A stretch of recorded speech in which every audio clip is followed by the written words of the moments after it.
Hi everyone, welcome back to the Pro MMA Betting Podcast. Last UFC of 2018 coming up in just over a week's time. UFC 232, two title fights headlining the show. We've got the women's 145 title on the line, Amanda Nunes taking on Cris Cyborg, and we've got the return of Jon Jones rematching with Alexander Gustafsson in the main event. So great co-main and main event next week.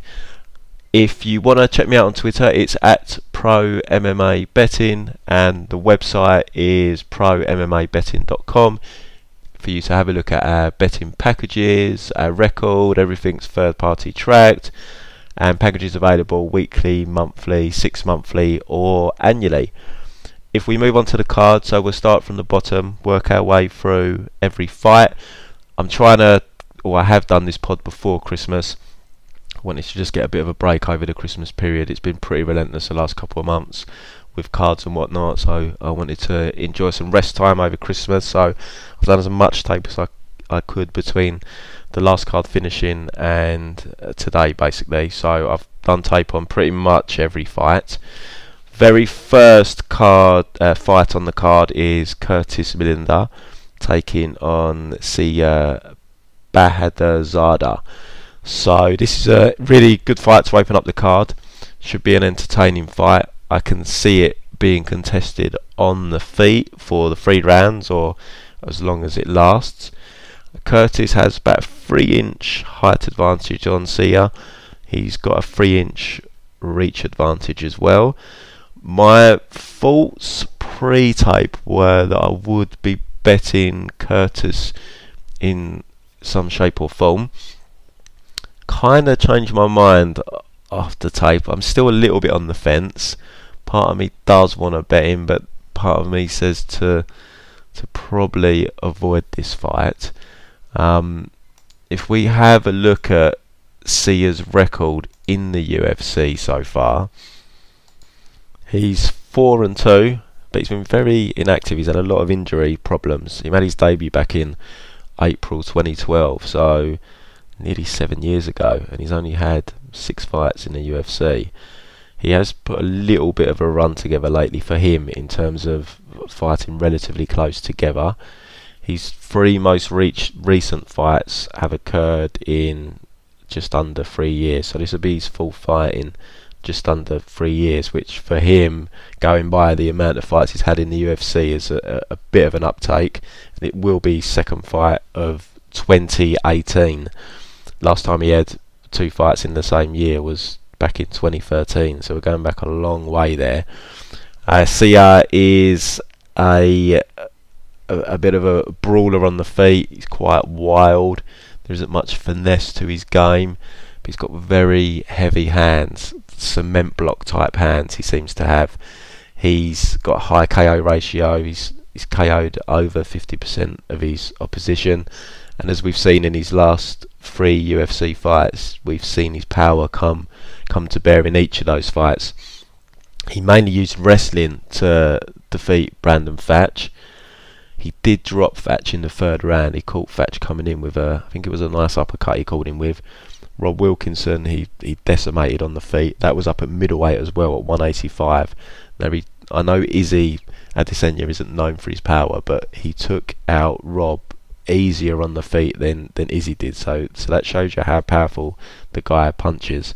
And against Chagas, he actually stopped him with a teep kick to the ribs, just completely winded Chagas, who went down like a sack of potatoes. No chance he was getting back up. So the guy's definitely got power. He used wrestling against Brandon Thatch. We haven't really seen it otherwise. He showed decent get-ups against Rob Wilkinson. I know Rob's not the highest standard of fighter, but that was up at middleweight. And Rob did probably take the first round off Adesanya. So before Rob gasses, he's a decent grinder, decent wrestler. And Siyar showed pretty good get-ups. He tried to get up really quickly against Chagas. He took Chagas down. Chagas transitioned as Siyar was trying to stand back up and really sharply took his back. I can't imagine Curtis having that kind of jiu-jitsu to be able to do that, but his get-ups do seem pretty solid. Not sure he's going to need them here though. So this is going to be interesting how Siyar approaches this fight. Is he going to be content to stand with Curtis, or is he going to try and implement some wrestling? It's hard to know how good Siyar's wrestling is. Wrestling Brandon Thatch doesn't really mean much. Thatch gasses as well, and so I remember the takedown in the third round was such an easy takedown. It really doesn't tell us too much about his wrestling. He does train at Jackson Wink. I know they've been going through a very troubled spell the last year or so, but he does a lot of work with Carlos Condit, who's also on this card. John Jones, of course, is at Jackson Wink as well. He's on this card as well, so he's probably had some really good training for this camp. Curtis Millender, a lot different to Siyar in terms of how he approaches his stand-up. He's longer, he's tall for the weight division, 6'3". He will try and fight at range. I've went back and watched his last 2 UFC fights, or his only 2 UFC fights. So against Thiago Alves, he had a really good first round, had Thiago in big trouble. Thiago started to push him back a bit in round 2, which I get the impression Curtis doesn't like fighting off the back foot. He doesn't seem too comfortable. Thiago started having a bit of success until he stepped into the pocket and he got caught with that big knee. So Siyar isn't really a pressure fighter though. That's when I watched Curtis tape, I then went on to watching Siyar and I was thinking, wow, I think I'm actually going to like Siyar here because Siyar's a pressure fighter. But then when I watched tape, Siyar isn't a pressure fighter. I thought he was more of a savage in respect that he'd just walk forward and just throw bombs, but it's not really his style, which was a bit unfortunate because it then put me off Siyar and put me back on the fence regarding Curtis, because Curtis has definitely got the ability to pick Siyar apart at range here. He is the more technical striker. I think Siyar has more power than Curtis. Curtis is very good with his head kicks and his knees. Obviously you can generate more power with them than you can with your hands, so he is more dangerous in respect. He's got more weapons at his disposal. In terms of actual punch power, I'd definitely go with Siyar there. If you look at his record, Millender, he's 2 KOs before his UFC debut were head kicks. Thiago Alves was a knee. Max Griffin he went to a decision with. So with the hands, definitely see a power advantage, but Curtis definitely has more weapons at his disposal. Against Thiago and Max Griffin, he was taken down in both fights. Didn't look great off his back. He lost round 1 to Max, from Max taking him down and pretty much riding out top control. But round 2 he showed solid takedown defence and managed to get the better of the striking. But I do think Millender is hittable. He does have a little bit of the tall man defence about him, but like Siyar, he's never been KO'd either, so I can only assume he's got pretty solid chin. But I do think Siyar is the hardest hitter that he would have faced in his career. So hard fight for me to call. I have to say Siyar's not going to get his wrestling going. We've never really seen it from him besides the Thatch fight, and the Thatch takedowns were just really easy. Curtis is in better shape than Millender is more than Thatch. He's more well-rounded than Thatch. I think it'll be difficult for Siyar to get his wrestling going. He's got to be careful he doesn't get caught by a Siyar bomb. Siyar's shown cardio issues in the past, but his last 3 UFC fights he's been fine, so I'm going to assume cardio's on point for both guys here. So Curtis needs to keep this at range as much as possible.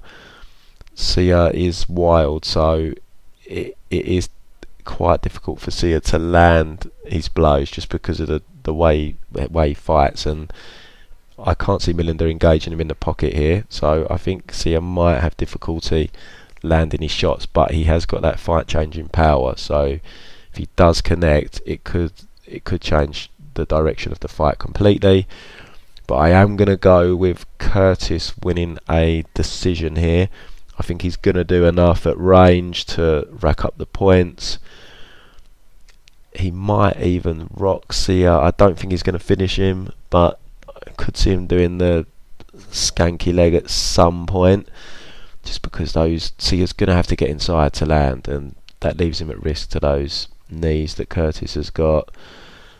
And he's got a dangerous head kick from range as well, and Siyar does carry his hands low, so Siyar needs to be careful here. But I do see Curtis winning a decision, but I think it's going to be a competitive fight. I think it's going to be an entertaining fight, and it's definitely going to help us know more about Curtis's ceiling, because he's got excellent tools at his disposal in terms of his frame, his stand-up skill set. Trains with Eric Paulson, old school guy, so I'm interested to see how he looks here.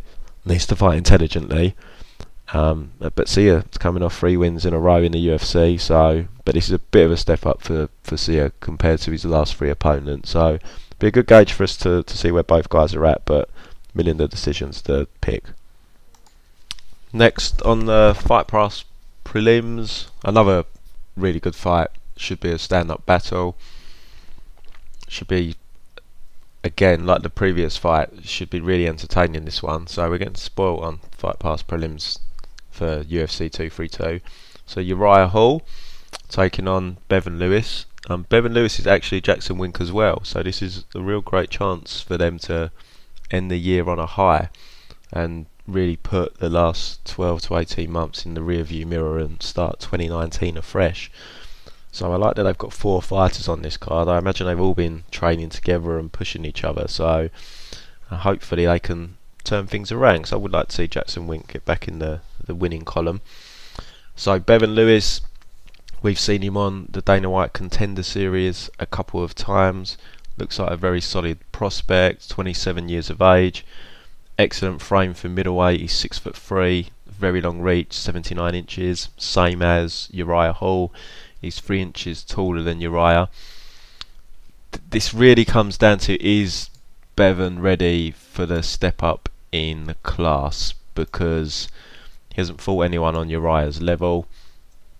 He's got a couple of solid wins on the Dana White Contender Series. He beat Elias Boehner, who is pretty inexperienced guy. He was on tough, lost to Eric Spicely, took him out in the 2nd round. He won a fight in LFA decision, then he came back for the 2nd season of the Contender Series and beat Alton Cunningham, stopped him in the 1st round. So he looks like a solid prospect. As I said, really solid frame, reach, height for the division. He's been training with John Jones for a while now, so kind of bears some similarities to John Jones. Uriah Hall, as we know, bit of a mental midget.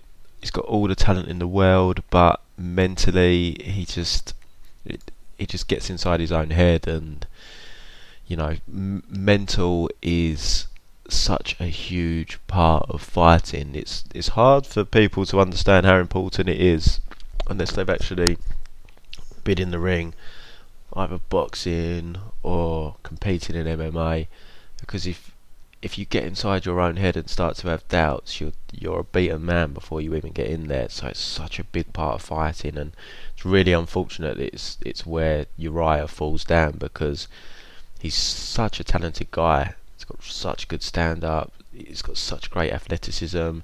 He's got such a good frame for middleweight. Same reach as Bevon, ridiculously long at 79 inches.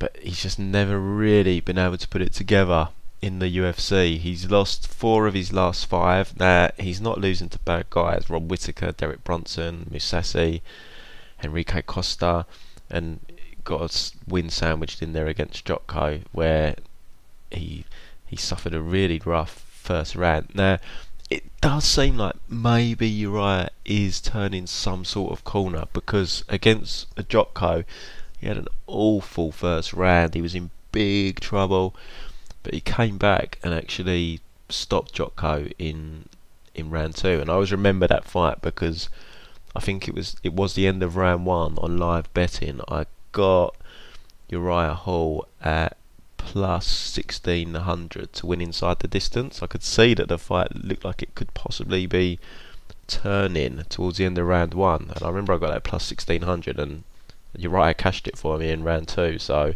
that's one of the longest odds I've ever hit. So I'll always be thankful to Uriah for that. But But yeah, did he turn a corner there? There showed some life at the end of the tunnel, or some light at the end of the tunnel, I should say. And then he fought Costa, who's an absolute beast. And again, he put up a spirited performance against Costa. Normally, under the firepower he was facing, you'd expect the old Uriah Hall to melt, but he actually, he fought tooth and nail with Costa. He eventually did get stopped in round 2, but he definitely showed some life in that fight. So, is he turning a corner? He is 34 though. It's not like he's a young guy that's at the start of his career. He's not got that long left. Let's be realistic. And if he does lose here, he's probably going to get cut by the UFC, I would imagine. He's got a 13-9 record. He can be knocked out Uriah Hall. Half of his losses almost are by knockout, but he is obviously very dangerous on the feet. Very fast twitch, good power. Looks like he's been training at King's MMA for this camp, which I like. So this is a hard fight to call. Do you pick the kind of surging prospect, or do you go with the old guard? Is this a step up too soon for Bevon, or not? Or is he going to kind of basically probably end Uriah's UFC career? I'm going to go with Uriah. I'm going to say it's a step too soon for Bevon. I'm not confident because, as I said, the mental side of the game for Uriah is just not a strong point for him, albeit he has been showing, I think, some improvements the last couple of fights. But I'll put my faith in him here to put down the young lion that's trying to come through here. I think it is a big step up in class for Bevon. Uriah's definitely the best opponent he's faced, whereas Uriah has been in there with the best, and he's shown some spirit, some grit the last couple of fights. So I am going to go with him. Not confident. It's not a fight I will be betting on. The betting line currently is it's practically a pick'em, which is probably around right, I guess. The overset at 1.5 rounds. I'm not overly keen on that. This could end at any point. Uriah by knockout is +217. Bevon is +277. No, I think if I'm going to bet a side, I'd stick with moneyline here rather than trying to get too cute with it. The odds aren't that great for either to win by KO. They're both pretty much a pick'em, but it's not a fight I will bet on. I'm going to sit back and just enjoy that one. Much like the Siyar fight, I don't think I'm betting that either. But I do see another competitive fight here, and it's going to be interesting to see, is Bevon, is he ready for that step up? If he does demolish Hall, then great, we've got possibly a new prospect here in the middleweight division. If not, if Uriah does put him down, then good for Uriah. But I mean, Uriah's never going to be a prospect or a title contender in the division. I probably would like to see Bevon win, partly just so we've got a new name in the mix in the middleweight division. But on the other hand, I would like to see Uriah get the win, because he's been in the UFC a long time. He's had a tough run, and he is exciting. He's good to watch. So yeah, no bet for me, definitely on that one. I'm going to go Uriah, but I'm not confident. It could easily go the other way. Next on Fight Pass, we've got another fight that's probably going to be a stand-up fight. Wow, these fights on Fight Pass are really, really good this for next week. We've got the Englishman Nathaniel Wood taking on Andrei. This, as I say, I expect this to be another stand-up fight. Now, I know Nathaniel pretty well, as you've probably started to work out by now. I'm in the UK, and I'm a big Cage Warriors fan, and I love betting on Cage Warriors. It's been a great money maker for me pretty much since I've been betting on it, which has been a few years now. So here Nathaniel is taking another step up in competition. his quality of opposition that he faced in Cage Warriors, where he fought his last 4 or 5 fights. He had a fight in Bellator when it was over in the UK a couple of years ago, but against a regional UK guy. So yeah, I mean, his opponents weren't the best. I know Cage Warriors well, and I know most of the fighters in there, and they weren't the best. He had absolute war with Josh Reed, who is not a good fighter. If you haven't seen that fight, go and watch it. It only lasts for a couple of minutes. It's just rock 'em sock 'em for 2 minutes, and Wood was on the verge of losing that fight. He's kind of lucky that I think Mark Goddard was a ref, didn't step in and stop it. But yeah, I mean, Josh Reed does have power, don't get me wrong, but he's not a good fighter. I think Wood maybe underestimated him and just thought he was going to go in and demolish him, and he got caught. And Reed does bang, to be fair. So, but yeah, quality opposition there's not good. He beat Vaughn Lee prior to that. Vaughn Lee's a UFC veteran, some of you may recall, who has seen better days. He's a decent fighter, but he did stop Vaughn Lee. Took him out in the second round. Nathaniel definitely has the power in his hands, which you don't see too often in the bantamweight division.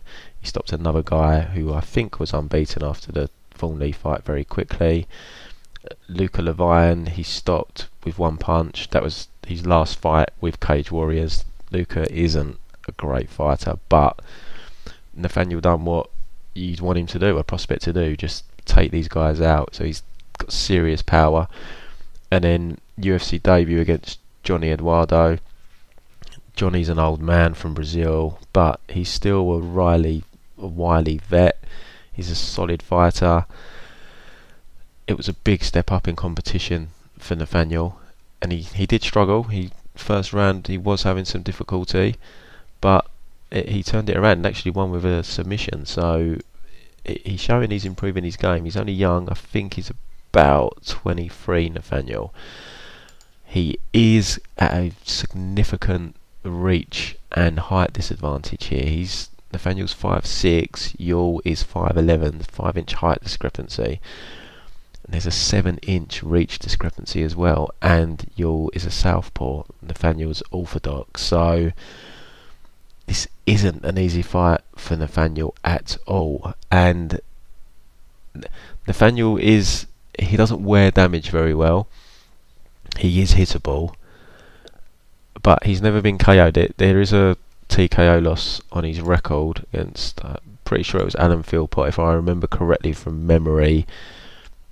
Nathaniel injured his arm in that fight. It wasn't a TKO, as in he was taking head trauma and he was KO'd, or the ref stopped it. It was some kind of arm injury.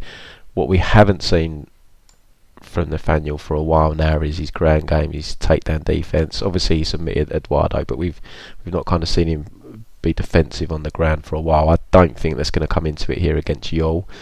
Ewell is a striker. I remember watching his fight before he fought Barral, where I was capping that fight because I nearly bet Henan Barral, but I ultimately pulled out because I just couldn't trust Barral at this stage of his career, and I didn't trust Barral to wrestle because Ewell's weakness is his takedown defense and his ground game. Dennis Piver gave him all sorts of problems in that fight back in June on the grappling side of things, but here I don't think it's going to come into it. I think this is going to be a stand-up fight. Andrew Ewell is 30 years of age, so he's not as young. Nathaniel's got a good age advantage on him. Ewell's pretty new to the game. He only made his debut over 3 years ago, so he's had a lot of fights in those 3 years. He's fought, most of the names on his record I don't recognise. Woody Gates he's got a win over, who I remember being in the UFC. Not the greatest fighter, but stopped him in the third round with a submission. He's got a loss just over a year ago to Patrick Mix in King of the Cage, and he's won 5 fights in a row. We see him against Henan Barral. It's hard to gauge how good someone is off the Henan Barral fight because Henan is shot to pieces. I did think Henan was going to wrestle in that fight because looking at his previous fight, as I said, that's definitely where Ewell's weakness is. is his grappling. But head and gas like he always does. He got outstruck. This is another fight where I'm finding it difficult to call, and it's another one that's the odds are closely aligned. This card as a whole is really well matched, and that's reflected in the odds. Nathaniel is at such physical disadvantages in this fight. It's making it tough for me to pick him here. I don't know how good Nathaniel is either. He did what he was supposed to do on the regional circuit. He won those fights. He looked impressive, but it wasn't the greatest competition that he was facing. He's come into the UFC. Johnny Eduardo, he's no mug. He's a veteran. Been around the sport a long time. He's old. I think he's pushing 40 now. Brazilian. Had a rough first round. He's still training in the UK at Titan, which is it's a good UK gym. It's the one Brad Pickett runs. They've got a lot of good fighters there. I don't know if Wood will benefit though from making that trip abroad. I'm surprised he hasn't. Brad went to American Top Team for his fight camps. I'm surprised Wood hasn't started doing it yet. Maybe it's a case of when he loses, he will go abroad because he'll notice the missing parts to his game, and he'll need to get some, real quality coaching abroad. So it does put me off a little bit that he's still training in the UK. I'm not saying you can't produce a good fighter in the UK, but I think you've just got to iron sharpens iron, and there are good guys in the gym, don't get me wrong, but he's probably the best guy in the gym, so it would be nice for him to be stepping out of his comfort zone and getting pushed by guys that are better than him. Ewell's at Apex Gym. The name rings a bell, but I don't recall it too well, so I don't know what kind of gym he's at, but the height advantage and the reach advantage at bantamweight, that's just crazy that he's that much taller and he's got that much of a reach advantage. But as I say, both guys have never been KO'd. I see it being a stand-up fight. Nathaniel does have knockout power, but Ewell's KO'd half of his opponents, so tough one to call. I'm going to go with the underdog. This is purely me as a bettor looking at the odds. Oh, the odds, they're practically evens now. Ewell was the underdog, but now it's a pick'em. Wow, it's a tough one to call. I'm going to go Ewell anyway, but like the other two fights, I really wouldn't be surprised if this went the other way and Wood pulled it off. But the physical disadvantages he is at, I see it being a stand-up fight. Ewell's a southpaw as well, so Nathaniel Wood likes the calf kick. It's going to make it more difficult. I haven't seen an inside calf kick be effective yet. I don't think. It seems to be it's just outside calf kicks that are effective. I think it's a lot like the inside and outside fire kick. Pretty rare for you to see someone's leg mangled with inside fire kicks. It's more the outside, so that takes away the calf kick of Wood here, unless he's landing it on the outside with his lead leg, but you can't get as much power into them, so kind of losing a weapon, quite a good weapon for Wood, so to speak there. So I'm going to go Ewell a lot. I'm going a lot with him purely based on the physical advantages he has. Wood does take damage. He is easy to hit. So I'm going to go with Ewell by decision. Final fight on Fight Pass is the self-titled best rapper in MMA, Brian Kelleher, taking on Montel Jackson. And again, what a fight this is. So there's 4 fights on Fight Pass prelims. Every one is, they're not all pick'ems, but we're not far short. We've got 4 very competitive fights. This is probably the 4 best fights we've ever had on the Fight Pass prelims.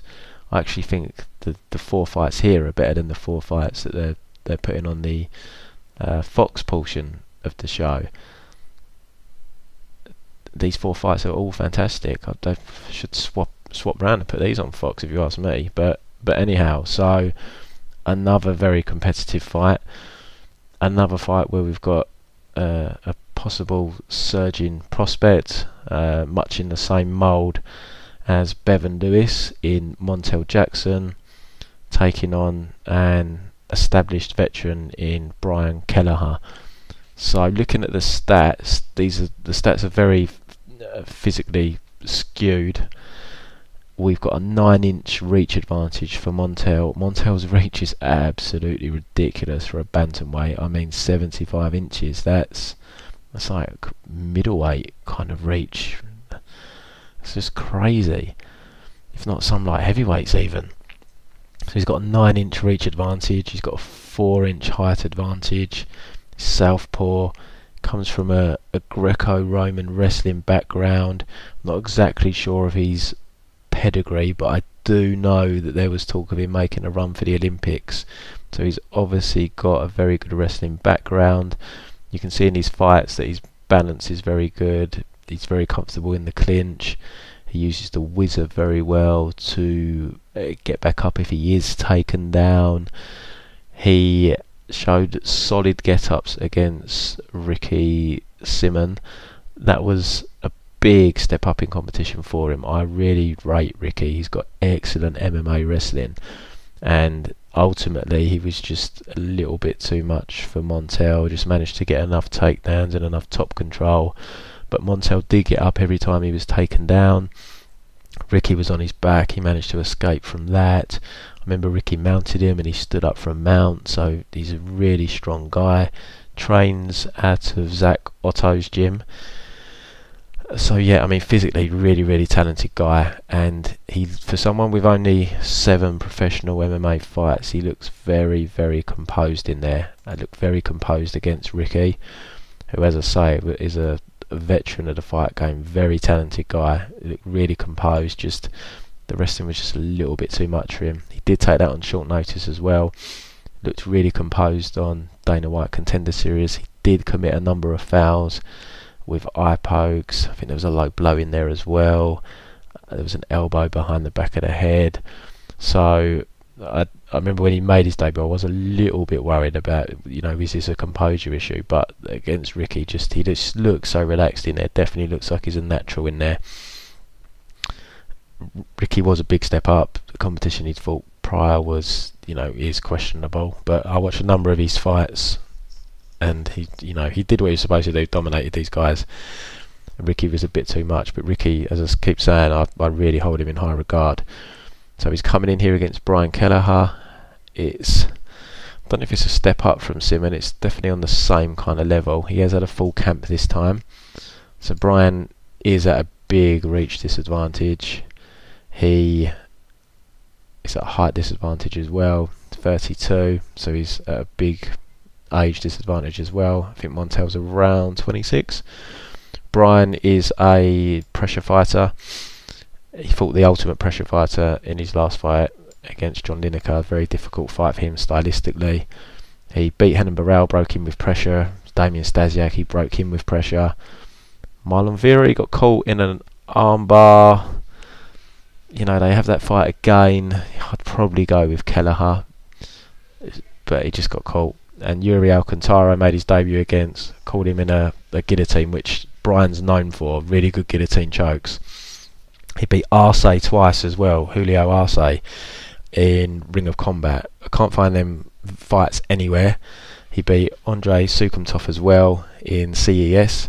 So, he's got some solid wins outside of the UFC. In the UFC, he's looked pretty solid. As I say, John Lineker, tough stylistic fight for him. Marlon Vera caught him. I don't like to say it was a fluke, because he didn't fluke an armbar. He went for that armbar and nailed it. But I think if they fought again, I definitely would favour Brian. So this is an interesting fight for Montel. He's going to have a pressure fighter here. Brian is happy standing. He's decent on the feet. He's fairly wild though compared to Montel, whose punch is very straight. So it's going to be interesting to see how successful Brian is closing the gap here. He may look for takedowns. I don't think he's going to have much joy getting Montel down. Ricky Simmons' MMA wrestling is excellent. I don't think Brian's isn't on that level. If he gets Montel down on his butt, I think Montel will get back up. So this for me is a question of Montel's volume. That's one question mark I do have with him. Is he a little bit too measured? Is he kind of waiting for those perfect kind of counter shots? Would like to see a little bit more volume out of him, because Brian is going to bring volume here. He's going to bring pressure. I wouldn't like to see Montel lose a kind of split decision via doing the cleaner work, but the judges just feeling he wasn't busy enough. So another tough fight to call. I think I favour Montel. I think that is a bit of a leap of faith on our part, because Montel is very green, and so it's tough to bet against a gritty fighter like Brian Kelleher here, who's had 30 fights. Montel's had 8 and only 1 in the UFC. Brian's only been knocked out once, and that was his last fight against John Lineker. So unless Lineker's ruined his chin, this guy's durable, he's tough, especially with that style as well. You've got to imagine that he's taken a fair bit of punishment throughout his career, purely due to the way he pressure fights, and he is hittable. So there is a chance that could be catching up with him. He is 32. He's getting on a little bit for a bantamweight, but I'm going to assume his chin's still intact. So I think it's going to be difficult for Montel to finish him. So he's going to have Kelleher in his face for 3 rounds most likely. So he's going to have to show some solid composure to deal with Brian for 3 rounds. If he can hit Brian hard early and get Brian's respect, maybe it will slow down the pressure game of Brian. But yeah, he's got to try and use his reach here, huge reach advantage. He punches straight. He's got to try and just punch straight down the middle as Brian's coming in. I'm going to go with Montel here. I'm going to go with the prospect, as I did. No, I went with Uriah Hall earlier. This time I am going with the prospect. I'm going to go with Montel because he does it really good to me. I did like his performance against Ricky Simon. You know, albeit he lost, I did like what I saw from him. It's not an overly confident pick again, because Brian is a veteran, he is gritty, Montel is green, but I'm going to go with Montel to pull this off. The betting line at the moment is Montel's minus 150 now, so he is getting bet. It's just, yeah, I'm going to go Montel. As I say, I'm not overly confident. I'm not confident in any of these fights on Fight Pass. It's such good matchmaking, really, really solid, and it's reflected in the lines. Out of the 4 fights, Montel's the biggest favourite at minus 150, so that shows you how divided opinion is. Really, really good Fight Pass prelims. I'm really looking forward to this. So I'm going to go Montel decision. Don't think he's going to get Kelleher out there. He's really durable, unless Lineker's cracked his chin. But it's going to be another good fight. I expect all 4 of these fights to be really good. I'm really looking forward to it. First fight on Fox is, oh god, we go from 4 really great fights to BJ Penn versus Ryan Hall. I think BJ's just hanging around, just waiting to see if we get that Hawaii card so he can fight on it. I mean, look, BJ is shot to pieces. I really wish he'd retire, but he hasn't. He's fighting. So, yeah, what positives, if any, can we take? He's gone back to his roots for this fight. He's been over in Brazil at Nova União. Seems like for a few months. So that's where he started out his UFC career with Andre Pederneiras. He's gone back there. Looks like he's been training with Jose Aldo and the others that are at Nova. I mean, Nova took a big dip post USADA. I mean, I don't like to accuse people who have not been found guilty of using performance enhancing drugs, but there was a noticeable drop off at that camp post USADA.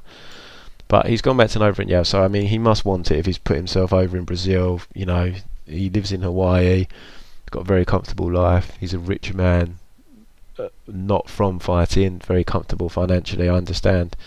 So he obviously wants this, but I mean, he's not won a fight for over 8 years.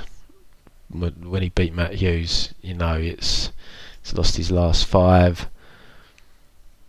I mean, he didn't look good against Dennis Silva. I remember in round 2. I haven't done tape on this fight, by the way, because there's no way I'm betting it. Ryan Hall's a ridiculous favourite, and BJ Penn, I can't even bet BJ Penn as a ridiculous underdog. He's 40. Dennis Silva fight, he gassed out really bad, and I mean, Dennis Silva was one of the biggest victims I've ever seen of USADA. It's completely deflated compared to what he used to look like. He's up there with Eric Silva in terms of physical transformation, and Thiago Alves. They're the 3 that spring to mind for me with massive physical transformation post USADA. Yeah, he didn't look good there. Yeah, Rodriguez absolutely mauled him. Looked awful against Frankie Edgar, and that's going back over 4 years. I mean, Ryan Hall, like BJ, excellent grappling pedigree. He's not fought for a couple of years himself. I mean, he's 33 as well, so how far is he going to... I mean, he's nearly 34 in February. How far is he going to go in this game? Beat Gray Maynard in a absolutely pathetic fight. Just kept flopping, throwing high kicks, flopping down. I mean, this fight's awful. I don't even want to watch it. I just can't imagine what it's going to look like. Look, if from a betting perspective, there's no way I'm betting Ryan Hall at... Is he still minus 500? Let's have a look. Computer's going a bit slow. He was minus 500. For God's sakes, what a trash fight. I've got to pick Ryan Hall, but I might have a little stab at BJ Penn at them odds, but I probably won't. Yeah, Ryan Hall, but why is this on Fox? Please, it's gonna look awful. They should have just buried it on Fight Pass, where no one except the hardcore fans is gonna watch it. But I'm gonna go with Ryan Hall. But yeah, let's move on. Right, this next fight is a good fight though. Douglas Da Silva Andrade taking on the buzzsaw that is Petr Yan. Really looking forward to this fight. It's going to be very entertaining. Petr Yan is extremely entertaining to watch. Douglas Andrade is an entertaining fighter, to be fair. They're both the same height, 5'7". Andrade has got a 1-inch reach advantage. Yan a lot younger, 8 years. He's junior. Petr Yan is, in terms of strikes landed per minute, significant strikes, he's almost at 7, which is ridiculous. I mean, he's only had 2 fights, to be fair, so probably going to come down as he has more fights. But I mean, this guy pushes one hellacious pace. Trains at Tiger Muay Thai, really good stand up. He throws combinations unlike... There's not many fighters that throw the kind of combinations that Petr does. There's no single strikes with him. Everything's in combination. He flows seamlessly from orthodox to southpaw, and he's dangerous from southpaw and orthodox. He's left straight from southpaw. I've seen it drop people. He's dangerous from orthodox. Guy mixes it up really well. He's dangerous with elbows in the clinch. He's dangerous at range, holds a high guard, so he is open to takedowns when someone does fire back. If someone wanted to shoot, it is there. We have seen him taken down. He's shown a pretty good scrambling game though, but he keeps his hands up pretty well, so he does block a lot of shots. His last fight against the South Korean guy, I mean, that guy, I can't wait to see him fight again, Jinsu Son, because that guy was an animal.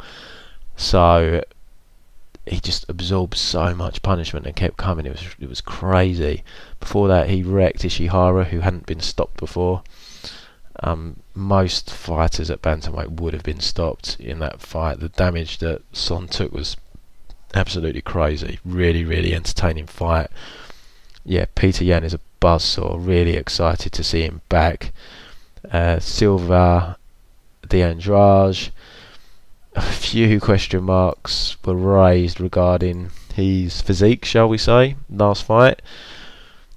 I mean, to me, he did look a little bit better actually, but he's always had a crazy physique. This guy looks like he might be on some special supplements, but you know, he's not been popped, so who am I to accuse him? Might just have, you know, great genetics.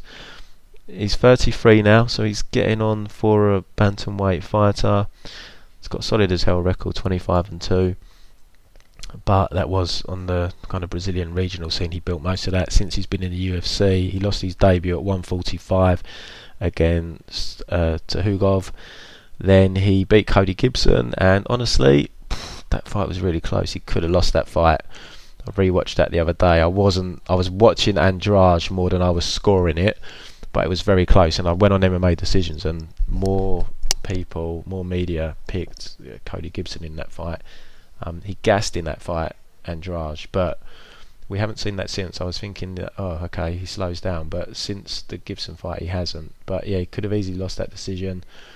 Enrique Brion's very entertaining fight. I mean, Enrique is a tough guy. He's got okay boxing, but he's quite old.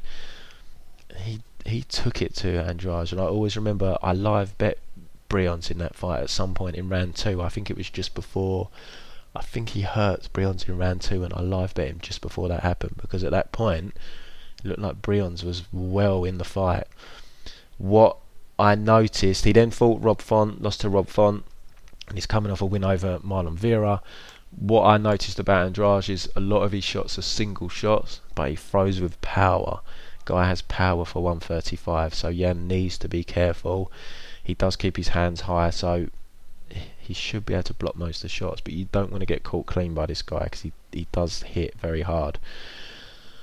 What I did notice though about Andrade is he doesn't like being put onto the back foot. That's not where he's effective. He likes to be a front foot fighter. Brion's was having his success when he was pushing him back. Rob Font kept him on the back foot pretty much the whole fight and pretty much dominated him. Marlon Vera allowed himself to be pushed back. His corner was screaming at him to push forward. They knew that was the blueprint to beat Andrade. You've got to get this guy on the back foot, but Vera, his hands aren't the best. He's very kick heavy. It's hard to kind of lead when you're a kicker. So he struggled stylistically there. Vera, he had his moments, but he was pretty much beaten up for 3 rounds. Petr Yan is a pressure machine. I don't think I've seen the guy take a step backwards. So this is going to be entertaining. Really good fight. Really excited to see Petr Yan. I expect Petr Yan to get the job done here. His odds have been, they were hovering around -250 for quite a while, which you know, didn't think that was bad. They're up to -275 now. You know, there are dangers here for Petr, because he is very aggressive, does leave himself hittable. Like I say, he does hold high guard, but he is there to be hit, and Andrade does bang. So it's going to be interesting to see how this fight plays out. But I do see Yan pressuring and getting the win. I think he could stop Andrade as well. Font was able to get him out there. Yan, yeah, because he throws his combinations so well, he does wear you out. Yan to win by KO is +220. I think that could be worth a stab. The money line, I still think the line's okay, but it looks like it's going to be approaching -300, maybe even a bit steeper once we get to fight day. The way it's going, money's slowly trickling in. There's probably not a lot of action at the moment pre-Christmas. Fight week we'll see more money coming in, so I think Yan might end up a bigger favourite, because there is quite a lot of hype behind him. But I'm going to go for Yan here by knockout in the 2nd or 3rd round. I think he can wear Andrade down with his pressure and force the stoppage. Next we've got our first and no, I was going to say only, that's incorrect. We've got Cyborg, of course, and Nunes fighting in the co-main. So one of 2 women's fights on the card. It's Kat Zingano against Megan Anderson. Pretty easy fight to break down this one. You imagine Kat is going to want to get this fight on the floor, and you imagine Megan will want to keep this fight standing. We saw Megan make a big step up in competition against Holly Holm. She'd been successful in Invicta, but been beating really poor opposition. So, it was hard to gauge how good or bad she is, because from Invicta what we could take was that she got hurt a couple of times, got wobbled on the feet, done the skanky leg a couple of times in Invicta fights. We've seen her taken down as well. Cindy Dandoy, who has a decent ground game to be fair, beat her, but that's going back a long time, like 3 or 4 years ago that was, so I didn't want to read too much into that fight. Didn't really see too much of a takedown defence in her Invicta fights thereafter. We did see her get taken down a couple of times though, against poor opposition, and she did get caught a few times on the feet, and hurt in fact, but she is very big for 145. Her stand-up is improving, I feel. Holly Holm wanted no part of her standing. She looked, from the brief stand-up exchanges they had, her stand-up was looking improved. And Holly stood for 5 rounds with Cyborg, but she didn't really. Well, she didn't want to have any part of Megan standing. I don't know if that's because she knew she had a big wrestling and grappling advantage, or whether she was genuinely worried about the stand-up threat. I mean, fight IQ and wisdom would say take her to the floor, because that's where she's looked questionable in the past. So maybe it was a combination of just good fight IQ, but she looked a bit uncomfortable on the feet as well. So she's definitely a threat standing, Megan, 100%. But she made Holly Holm look like Jacare, easy takedowns, complete domination on the mat, side control easy, mount easy. If you go back 3 or 4 years to the Cindy Dandoy fight, and when we last really saw her takedown defence and grappling, and didn't seem to be any improvement. I've seen people saying that Megan's stand-up looked a lot better from her last Invicta fight to her UFC debut, which was a 6-month period. But did it really? We didn't really see her stand up against Holly Holm. We saw her size seem to intimidate Holly, but we didn't actually really see too much in the way of exchanges. But there could have been improvement, but there's definitely been little takedown defence or grappling improvement in 3 or 4 years. So is she going to improve that part of her game in the last 6 months? I mean, I'm sure she's been working on it, because when you reach the higher level, you've just been exposed. The gaping hole in your game's been exposed. She trains over at James Krause's gym, Glory MMA.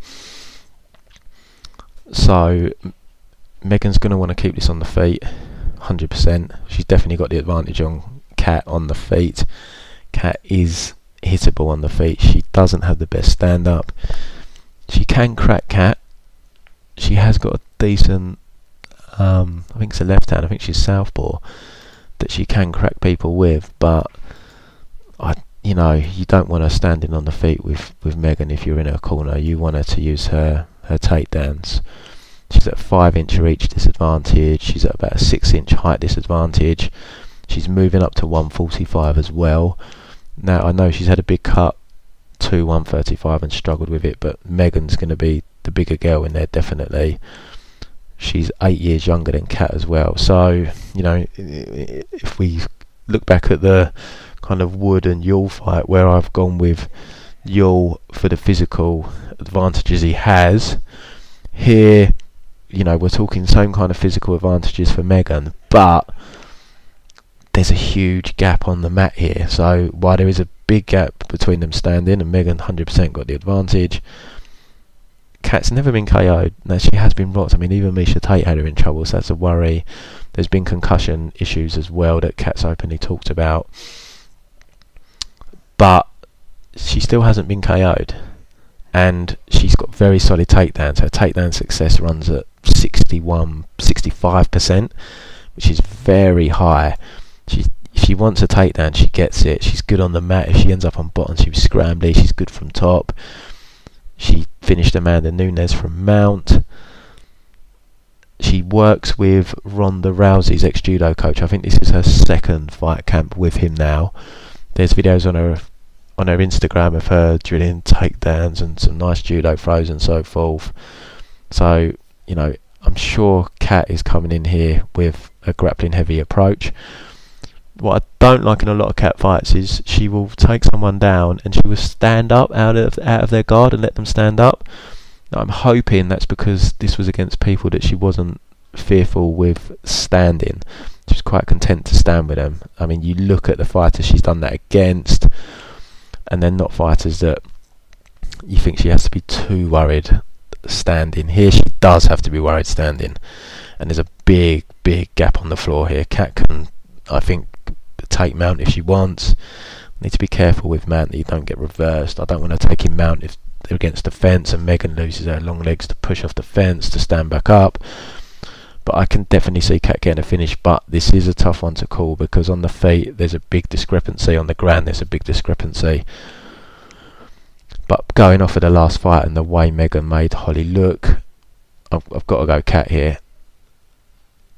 And based on Megan's ground game and wrestling not looking to have improved in the last 3 or 4 years, that's a big worry for me. Has she just been concentrating on her stand-up more so, where she's been just pummeling people in Invicta and kind of not worried too much? I don't know. It doesn't make any sense to me, because she lost to Cindy via grappling. You think she'd want to shore up that hole in her game. So some question marks here for Megan. She needs to show some takedown defense and something off of her back, because unless she gets cut out of there very quickly, she's going to end up on the mat at some point, and then she needs to survive and then reset at the end of the round and a new round starts, or work her way back to her feet. But Kat's good on the mat, so I'm gonna go with Kat here. The betting line at the moment is Kat's gone up to -150 now. She's been hovering around kind of -130, -140, so a little bit of money's coming on Kat. I'm gonna go Kat. I would not be shocked if Megan takes her out on the feet. What would impress me is if Megan is able to win this in the second or third round by actually stuffing takedowns, working back to her feet if she is taken down. A quick KO is not going to answer a lot of questions for me here regarding Megan. She needs to be showing some improvement now. She's in the UFC, but I don't think she can stop the takedowns of Kat. Kat's got solid takedowns. If Holly's taking her down, Kat's taking her down. As long as she fights intelligently, doesn't hover around on the feet for too long and get caught. So I'm going to go Kat via. I think Kat can stop her on the mat. Honestly, I do. Kat TKO, ground and pound from mount, and the odds on KO I bet are ridiculous. Let's have a look. Plus 700. Thought it might be a bit higher. I think that's worth a stab if you're a better. Definitely. What's Megan KO? Because I found it hard for Megan to win a decision. I just can't see her winning a decision. Megan KO. Oh, plus 450. That's not bad. Not bad at all. Especially if you're betting Kat Zingano. It's a good little hedge there. Because I just can't see her winning a decision. I think she'll get dominated on the mat, and I think if it goes to a decision, Zingano wins a decision. But Zingano, what's Zingano inside the distance? Zingano decision inside the distance plus 385. Quite liking them odds for Zingano inside the distance, but definitely if you are going to bet Zingano, I'm not normally a hedger. You know, I ride with my bet, but definite concerns here on the feet. So a Megan KO hedge, definitely advisable in my opinion. Next, we've got our last fight on the Fox prelims for 2018. One and only heavyweight fight on the card. We've got Walt Harris taking on Andrei Arlovski. So you probably know heavyweight fights are not my favourite fights for betting on, particularly if it's a low-level heavyweight. I wouldn't call this a low-level heavyweight fight. Arlovski, ex-champion, definitely on the downside of his career. Walt Harris, bit of an enigma. Walt Harris kind of has all the physical potential, but he's just got that bit of flakiness about him. So he's 6'5", Arlovski 6'3". They've got the same reach at 77 inches. Walt Harris will probably be a little bit heavier than Arlovski. Strikes landed per minute is pretty similar, both basically at 3.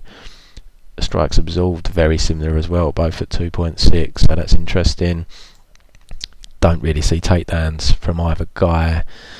Do have some odd exceptions. Arlovski did use takedowns against, I nearly said Semi Schultz then, against Stefan Struve, and we did see Walt Harris use them against Mark Godbeer. So, you know, they've been shown to mix the game plan up on occasion, but generally we can expect this to be a stand-up fight.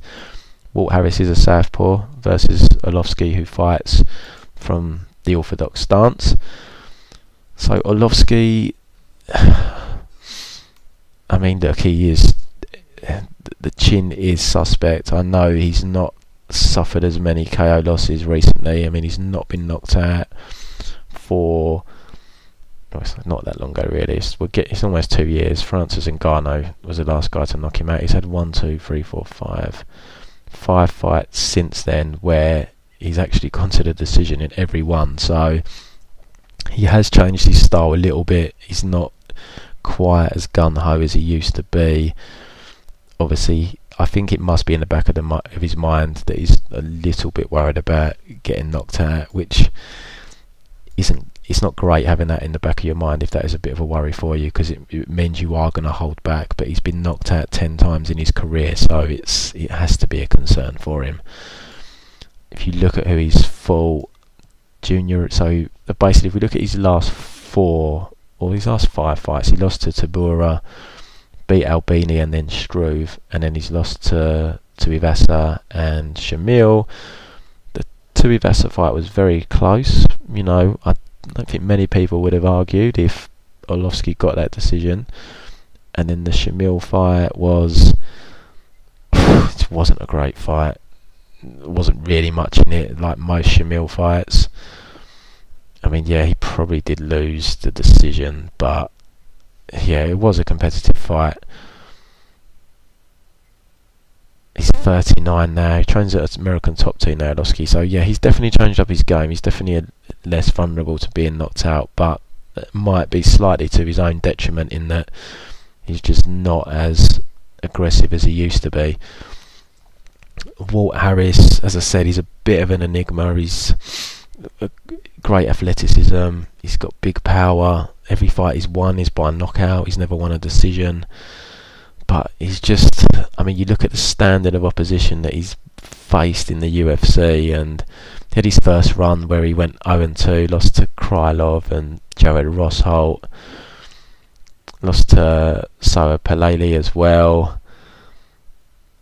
and then he went on a bit of a run. He beat Cody East, lost to Shamil in a fight that could have gone either way, beat Chase Sherman, Cyril Asker, then lost to Verdum, DQ'd against Godbeer and beat Daniel Spitz. So I mean, this would definitely be the best win of his career if he pulls this off.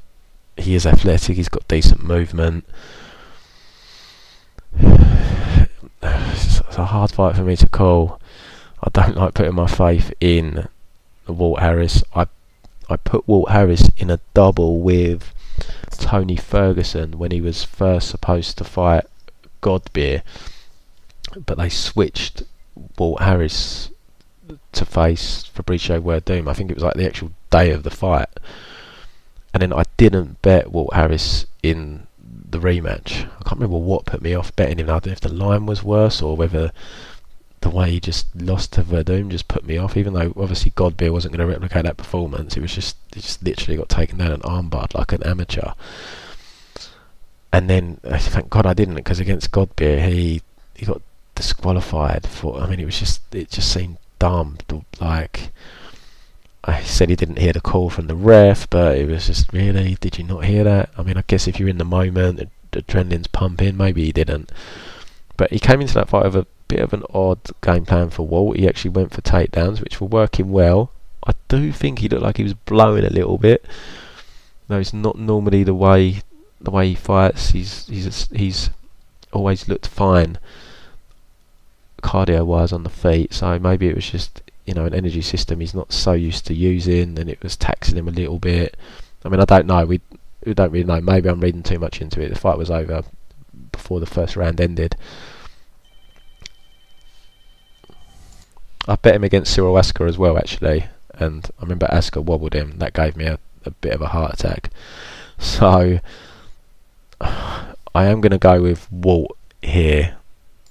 I think his movement might trouble Arlovski.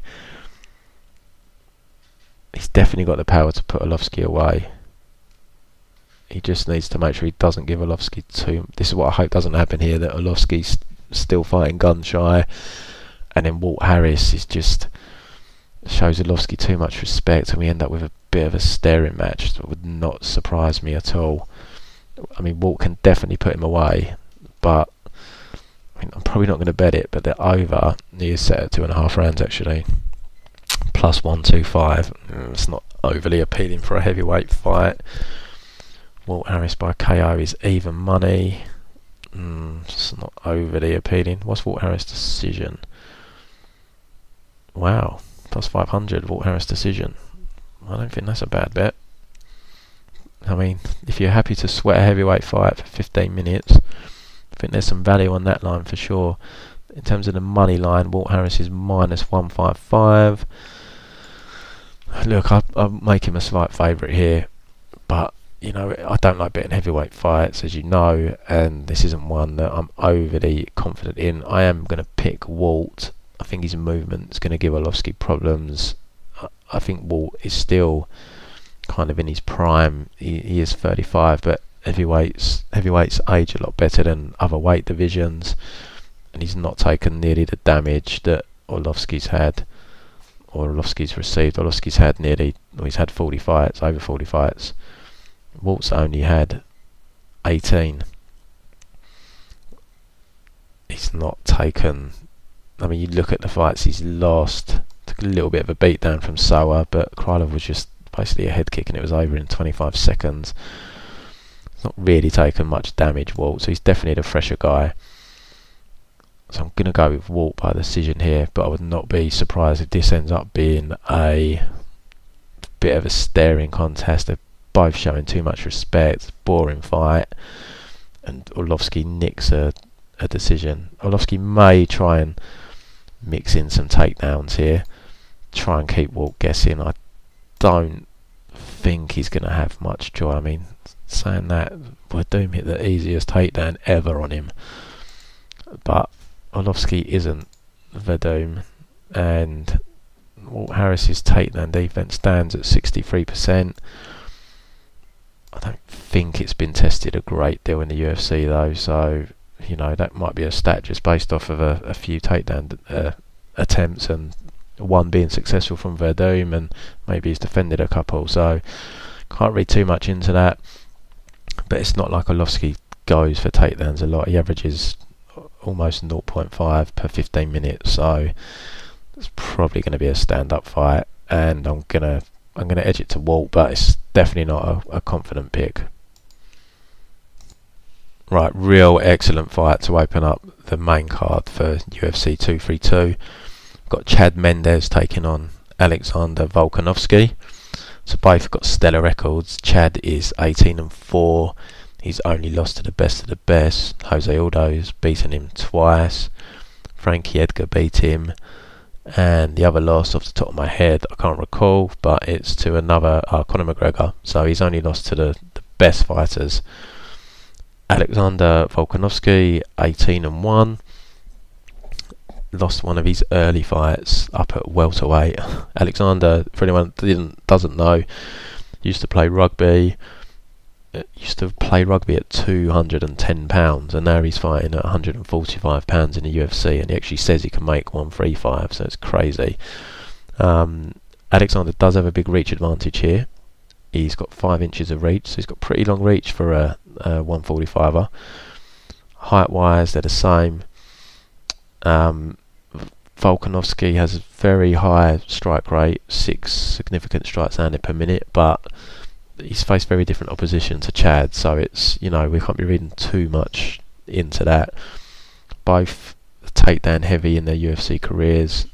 Chad, superb wrestler, 54% takedown accuracy, and that's against the kind of creme de la month of MMA competition against the very best. What is staggering, I've not trawled through his record to see how many takedowns he's had to defend, and I don't think it is a great deal, to be fair, but he stuffed Elkins effortlessly. His takedown defense is at 100%, which is crazy for the amount of fights he's had. So if we look into this fight deeper, so Chad Mendes came back from a long layoff due to a drug suspension to face Myles Jury. A lot of question marks coming into that fight for Chad. He hadn't fought for 2.5 years, so it's a long time to be out of action. He's 33 now. As I've mentioned in the other pods, age does affect you, the lighter weight class you are, because you do rely on your reflexes and so forth. And Chad is one of those fighters that absolutely relies on his speed. As soon as Chad starts to lose that speed, he's going to go downhill fast, because his style just revolves around how quick he is. But against Myles Jury, he looked as quick as ever, managed to zoom in, land the left hook, drop Myles Jury, force the ref stoppage from ground and pound. So it's hard to say 100%, because the fight only lasted just under 3 minutes, but it didn't look like he'd lost any of his athleticism or speed. Some people were saying he looked a bit smaller in that fight. Possibly. I mean, it's not a massive difference. I was trying to gauge if his traps looked smaller. I think they did look a bit smaller, but from what we saw, the speed was still there. The freakish power he has was still there. Now Chad's someone that kind of, I wouldn't say he developed the power, because power's natural, but he developed his striking as he went along. His first half of his career, he didn't really secure too many KO wins, but then he just went on an absolute killer spree of KOing people. So he KO'd Cory Mendes, Meza, Darren Elkins, Clay Guida, took out 4 in a row there. Then he had the fight with Nick Lentz where he won a decision, went into that fight with some kind of sinus infection that he said affected his cardio because he gassed out in that fight. Then he had the rematch with Aldo. He hurt Aldo a couple of times in that fight. He dropped him in the first round. He had him staggered as well in, I can't remember if it was round 3 or round 4. But he definitely had Aldo hurt in that fight a couple of times. Then he took out Ricardo Lamas. Then he had the losses to McGregor and Edgar. And he came back and he took out Myles Jury, who had never been stopped with strikes before. So Chad has serious power in his hands. He has got kind of T-Rex arms. He has got a short reach, but he's so quick. One of the quickest fighters I've ever seen. Really just explodes with his punches, and you just can't get out of the way because they're so quick. He's got a really good left hook as well. You don't often see, in boxing, left hook's really hard to time, especially if you're throwing it as a single strike. But where Mendes is so quick, he's got a really good, effective left hook. Got an excellent right hand. Very fast. His wrestling is ridiculously good. I don't think his top control is particularly good, but he can shoot takedowns pretty easily on people. It's very hard to stuff his takedowns, and his takedown defense looks very, very difficult to take down. So the concerns are he's only had the one fight in 3 years, and he's had just under 3 minutes octagon time in those 3 years. So how is his cardio? How is it going to hold up? Volkanovski's going to set a high pace. It was fine in the 5-rounder in Brazil against Jose Aldo, but we did see him gas against Conor, but the very short notice, so I don't really think we can take too much away from him gassing there.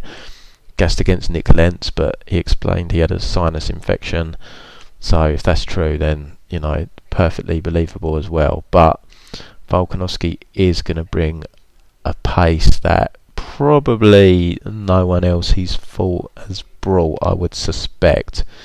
But it is only a 3-round fight, whereas, as I said, the Aldo fight, that was a pretty high-paced fight, and that was over 5 rounds, but that was over 4 years ago. Volkanovski's wrecked shop in the UFC so far. got a very high-paced pressure style where he likes to use takedowns, get his ground and pound going. He's got ferocious ground and pound when he can get you on your back. He's strong in the clinch. He likes to take you down against the fence. We haven't actually seen Mendes in the clinch much at all on the fence, but I can't see Volkanovski getting that game going here. Chad's wrestling pedigree is so high. Volkanovski's, I mean, he's not fought great guys in the UFC, let's be honest. This is a big step up for him. His best opponent, Darren Elkins, who he fought in his last fight, but Darren is a bit shop worn. He's worn a lot of damage, and Volkanovski, I mean, it was fairly competitive, but it was just the power advantage. Whenever Volkanovski landed, hurt Darren. The wrestling kind of cancelled each other out. Volkanovski probably did edge the wrestling there, so that is pretty impressive because Darren's a good wrestler, but I just can't see him getting his wrestling going here against Chad. I think Chad's going to force him to stand. Volkanovski, he looks a bit better in the striking department against Elkins, but prior to the Elkins fight, he's very reliant on his overhand. He would use that to close the gap and go for takedowns. He does have very good timing on his overhand. For a punch that is pretty predictable, he does time it well, and he's hurt quite a few people with it in his UFC fights. There are some concerns regarding Chad's chin. Lost to Conor McGregor. I mean, there's no shame in being stopped by strikes to Conor McGregor, but you know, he shipped a few punches in that fight. Got knocked out by Aldo in the first fight. That was his knee square on the jaw. It's going to knock most people out. He got hurt a few times by Aldo in the rematch, but ultimately he recovered quickly, went the 5 rounds. A lot of the chin concerns are drawn from the Frankie Edgar fight. As we know, Edgar doesn't have any power. It was really weird, the punch that stopped him. It caught him on the side of his nose. It's really weird, but I mean, he wasn't, it wasn't a brutal knockout in the sense that he was out cold. I think maybe it was even stopped a little bit prematurely, but there are concerns. Obviously, he's been caught a few times now, and Volkanovski can crack, albeit he is pretty predictable in the sense that he's got a solid enough jab. I think that overhand just catches people unawares because he has got a pretty good reach for a featherweight fighter, and I think people would just think they may be out of range, and they're not, because his arms are kind of a little bit freakishly long. I think that's probably where he catches people unawares. Chad on the feet, look, he's the better striker. He's so quick. We've not seen Volkanovski's chin tested. If anyone's going to test it, it's going to be Chad with his speed. If he has got a solid chin, Volkanovski, and he can eat Mendes' shots, he's going to try and put a pace on Mendes. Mendes' volume isn't great on the feet, but he does land eye-catching punches, and he's normally able to stop people. But volume would definitely go to Volkanovski. I just can't see him having any joy of his normal approach of trying to grind you on the fence and taking you down. I think Mendes can take Volkanovski down. We've seen Volkanovski taken down by Kasuya, Shane Young, Darren Elkins took him down. He's shown very good scrambling though, Volkanovski, and as I said, I don't think Chad's got the best top control. He will hit you as you're getting up, but they're more arm punches as opposed to punches that are going to knock you out when you're getting back to your feet. So, when you break it down and look at the advantages, Mendes for me is the better striker. He's the more powerful striker. He's the better wrestler. He's kind of got all the intangibles. Volkanovski, I will give cardio advantage to. I can't say chin because I haven't seen it tested. He's definitely got the cardio advantage, but outside of that, it's hard to give him an advantage. It's just, in a way I feel I shouldn't be, but in the back of my mind I just do worry a little bit about Chad's chin, and Volk does time that overhand well, and you know, I can see this being on the feet for the best part of 15 minutes. Mendes kind of hung in the pocket with Aldo in the rematch. He doesn't, not really seen him use a kind of in, where he's really in and out kind of style. I don't know if that's because he's worried that he can't fight like that for 15 minutes, but he does kind of potter around in the pocket a little bit. So Volkanovski is going to have some chances to land that overhand. But I have to pick Chad here. I am worried as well about the time out of the cage over the last 3 years. But, I mean, the guy is real good. He's only lost to the best of the best. He looked just as fast in his comeback fight. I can see him mixing in takedowns. I can see him landing on Volkanovski.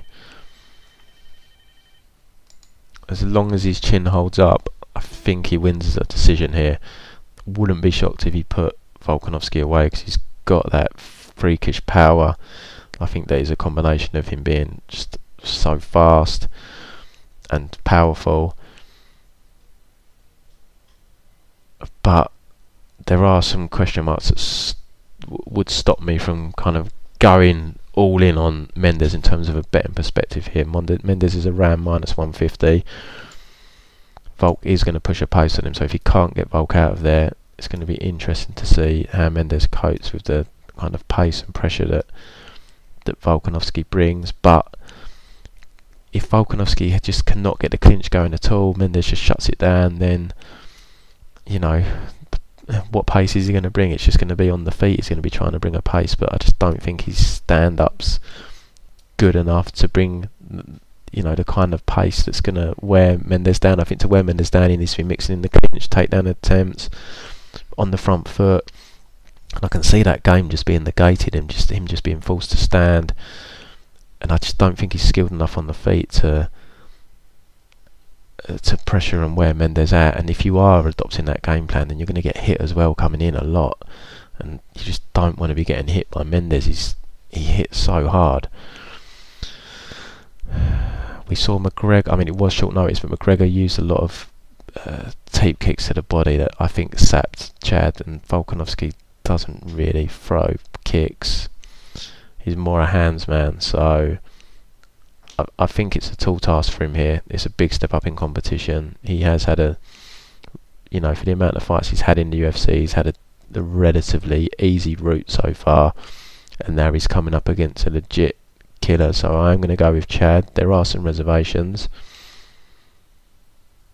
I'm still on the fence about how big to bet Chad, but I think he is the right side here. But the ring rust, time out of the ring, it does worry me somewhat. So, and the chin issue as well. Even though Volk's pretty basic on the feet, he does time his overhand well. So I'm going to go Chad decision. But very good fight, and it's going to be great to see A, is Chad the old Chad Steele, and B, is Volkanovski the real deal? Have we got a contender? So next we move to the light heavyweight division. We've got Cory Overtime Anderson taking on Ilir Latifi. Cory Anderson is a very difficult man for me to trust from a betting perspective against a big puncher. I bet him against Patrick Cummins, which I just didn't see a threat from Cummins in terms of a KO threat, basically. Cory is a very solid fighter. He's just chinny. It's a big concern. Against Glover, I actually bet Glover there, and well, that's a terrible bet. Cory looked great in that fight, managed to absolutely shut down Glover completely. But with Glover, he was able to wrestle Glover. Latifi, I don't think he's going to be able to wrestle, and that means if we're going to be standing for 3 rounds and Cory is facing someone who can punch, there's no way I can bet him. I can't take that sweat of literally squinting every time Latifi throws one of his jackhammers. Cory Anderson's got very good boxing. He trains with Mark Henry. He's got very good movement for a light heavyweight. He's fast. He hasn't got any power though.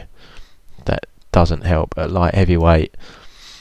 You know, I mean, he's got good wrestling that he can fall back on, but at light heavyweight, you really want to be packing some kind of power. I mean, I know John Jones doesn't really have much power, but that guy is just so good everywhere. When you've got something going against you like Cory does with a chin issue, you know, it would be so helpful if he had some power just to, you know, maybe make people a little bit fearful on the feet.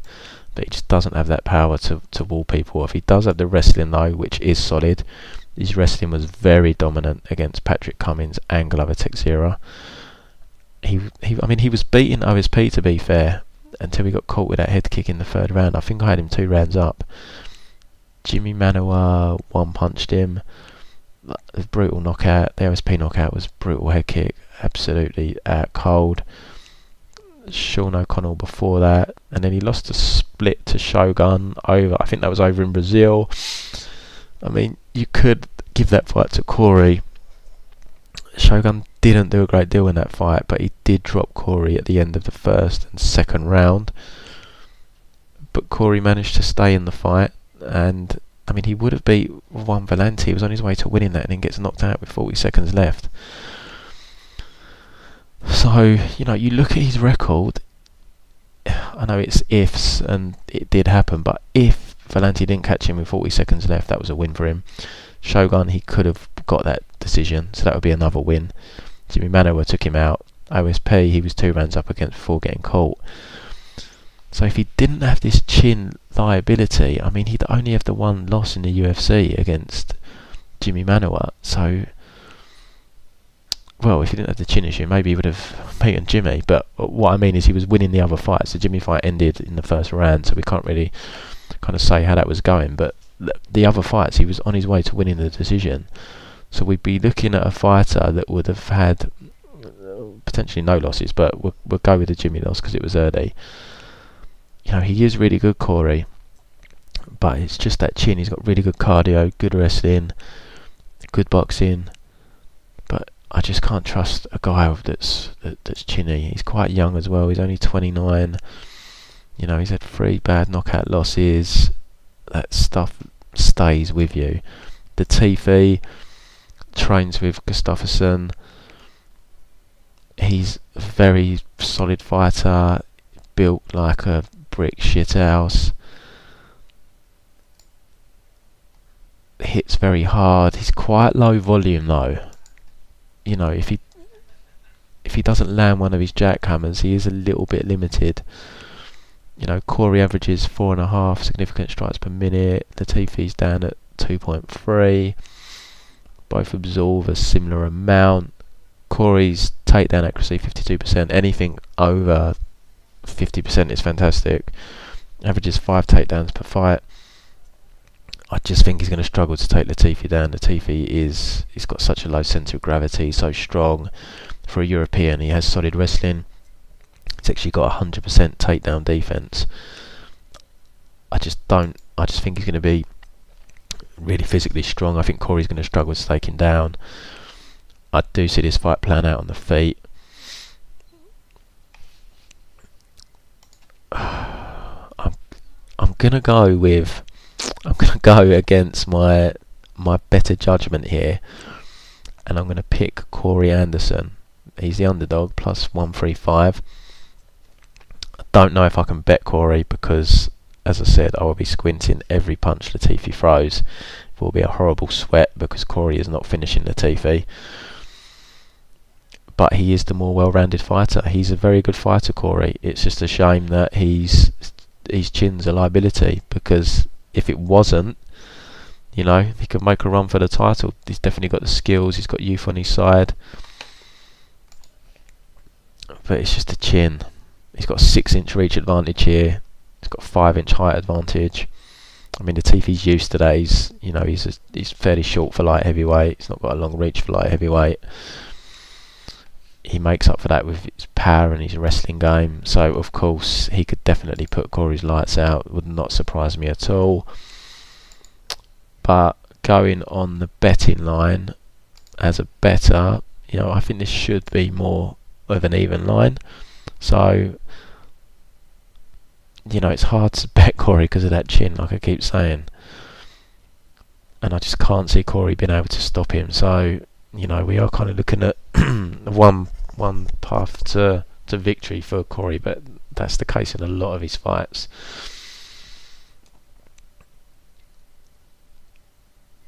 But Latifi's only lost to Misasi in his debut, where Misasi just jabbed him for 3 rounds. Jan Blachowicz caught him to the body with a body kick, and then Ryan Bader caught him with that knee. So I definitely can't see him getting stopped. It's gonna be I think it's gonna be a competitive fight.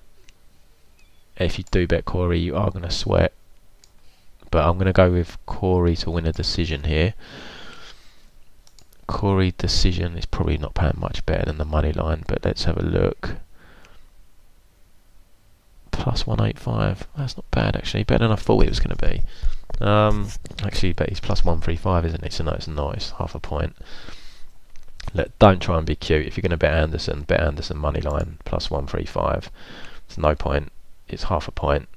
If he did knock out Latifi or sub him, you'd kick yourself. So Latifi, but be very aware of the danger.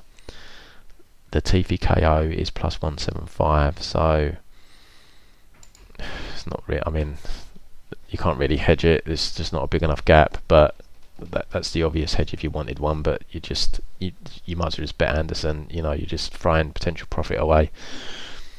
Sometimes you've just got to man the bet, and I think that's one where if you're going to bet Anderson, just bet him. Don't even look at hedging it, even though Latifi KO is the obvious hedge. But I'm going to pick Anderson unconfidently, like pretty much every pick I've had this card. And it would be interesting if Cory gets the win to see. Oh God, he's going to end up against a power puncher though if he wins. Oh, I really don't want to see the guy knocked out again. But I'm going to go. Yeah, let's go Cory decision. Next up, we've got Carlos Condit against Michael Chiesa. I don't know how this fight is the one before the co-main and main event. I mean, this really. I know it's Carlos Condit. I know his pedigree, but I don't really get why this is on the main card at all. So we've got Michael Chiesa moving up to 170. He's struggled with a weight cut for quite some time now, taking on Carlos Condit, an established welterweight who's chronically had takedown defense issues, which have kind of held him back from his true potential. It's just never really improved on it. They're a similar height, same reach, 75 inches. Condit's 3 years older.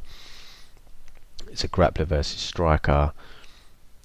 Like I said, Carlos Condit's takedown defense has let him down in his UFC career. His defense is only at 37%, which is really low. I mean, conventional wisdom tells us that Carlos Condit is done. He's talked about retirement. I think he set up a coffee business of some sort. I'm not sure how well that's been going, so he's kind of made a comeback. He's lost 5 of his last 6. You look who he's fought: Tyrone Woodley, Robbie Lawler, a fight that he could have got the nod in, Damian Maia, Neil Magny, Brazilian Cowboy, and prior to that actually he beat Martin Kampmann and then lost to Hendricks and GSP. So he's been facing the best of the best pretty much. Had a little bit of a step down his last 2 fights that he both lost. He did not look good against Neil Magny. Magny just took him down just too easy. Just that takedown defense has never improved. Brazilian Cowboy, he actually looked good in the first round, won the first round against Brazilian Cowboy, but then ended up getting caught in that guillotine. He got cut badly as well, I think, prior to that, and ended up getting submitted. How much does Condit have left? Is he fighting for a paycheck? He's training at Jackson Wink. He's 34 now. Chiesa's moving up. I mean, I've never been overly impressed with Michael Chiesa. He's got very strong grappling. he was a strong guy at lightweight. Let's be honest. He wrestled Trinaldo, decisioned him. So to do that, Trinaldo's an absolute tank.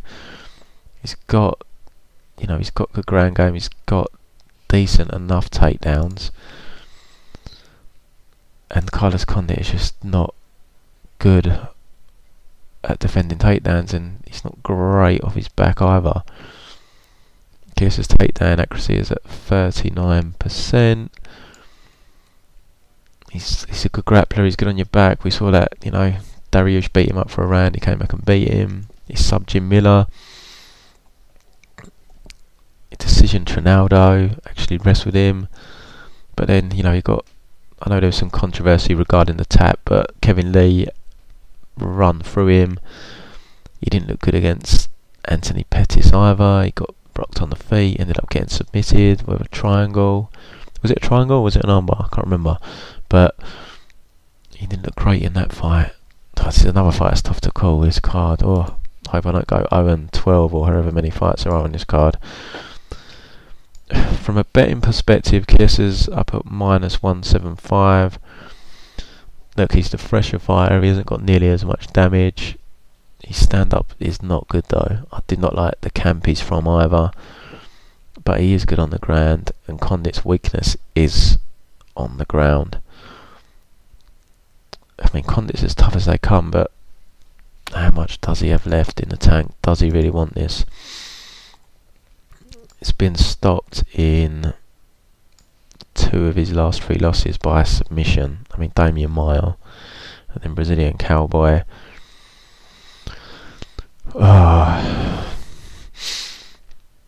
The line, I don't agree with the betting line though. I don't think Chiesa warrants being... I think the line's come down a little bit actually. He's -175. I think I saw him at -200.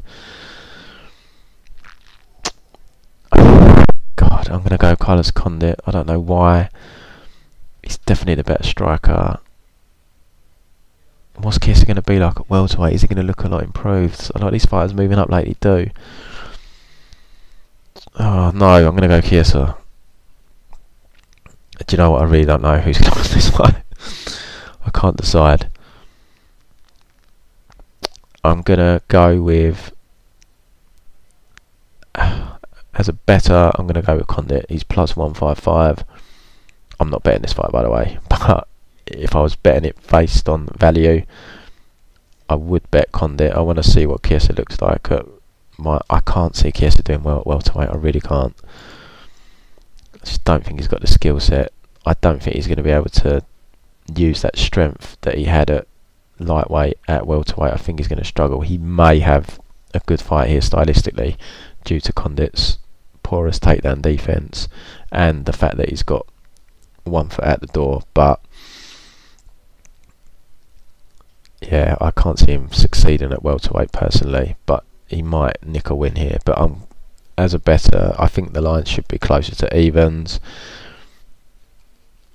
There may be some... I mean, he is shot. I'm going to say recency bias. He's coming off 4 losses, Carlos Condit, but you look at who they're against. I mean, Chiesa's coming off 2 losses in a row, to be fair. So I think it should be lined closer. I'm going to go with Condit. Maybe a close, scrappy, split decision type win probably. I think the fight's going to be competitive unless Chiesa manages to lace up a rear naked choke. But yeah, I'm going to go Condit, but it's not a confident pick whatsoever.